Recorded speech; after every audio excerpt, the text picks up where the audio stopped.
রান্না হচ্ছে কালো জিরা ফোড়ন দিয়ে ভেন্ডি আলু ভাজা। আর এখানটা হচ্ছে ওয়াল্টার কচু আলু বেগুন দিয়ে একটা মাছের ঝোল। এই যে ডাল সেদ্ধ হয়ে রয়েছে, এই হচ্ছে ডালটা সেদ্ধই থাকবে, ফোড়ন দেবো না। এই হচ্ছে আজকে রান্না। তোমরা কি রান্না করছো? এই কচুগুলো ভাজা হচ্ছে মাছের ঝোলে দেবো বলে, আর এগুলো ভাজা খাওয়া হবে বলে ভাজা হচ্ছে।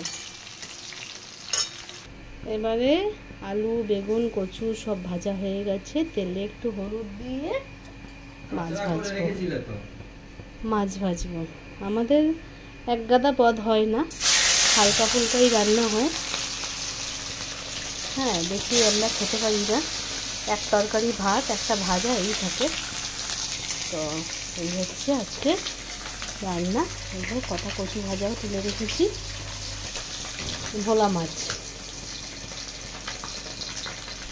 শুনি আমার রান্না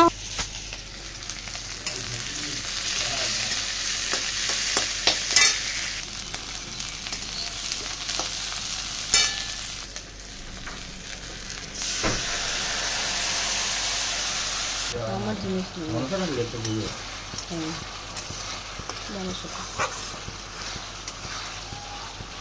কচুগুলো দিয়ে একটুখানি কষিয়ে নিয়ে তারপরে আলু বেগুন মাছ দিয়ে দেবো।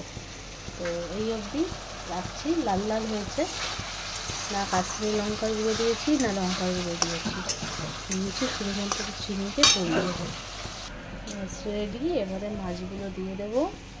হয়ে গেছে আমার রান্না। দিয়ে ধনে পাতাটা ছিটিয়ে দেবো।